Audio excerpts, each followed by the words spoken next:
Congratulations on purchasing your Oracle Jet espresso machine, powered by Thermojet. Let's unbox your machine. Place the box on the floor and open it up. Remove the accessories contained in the top panel packaging. With both hands, firmly hold the machine and pull it up and out of the box. You'll find a set of key accessories that all have a part to play.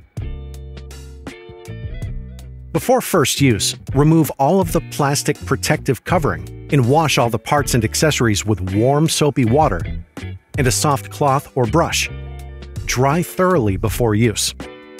You'll notice that the Oracle Jet features a third wheel for added convenience. You can easily swivel it around until you find the right position, then lock the lever to secure the machine. You'll need to soak the filter in cold water for 5 minutes. Pop it into the filter holder.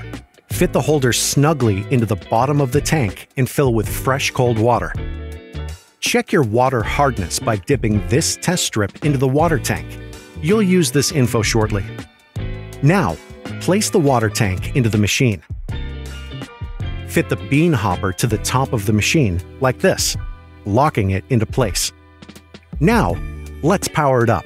On first use, your machine will prompt you to set up various preferences, including a Wi-Fi network connection to run a firmware update. This keeps your Oracle Jet up to date with the very latest operating system, just like your smartphone.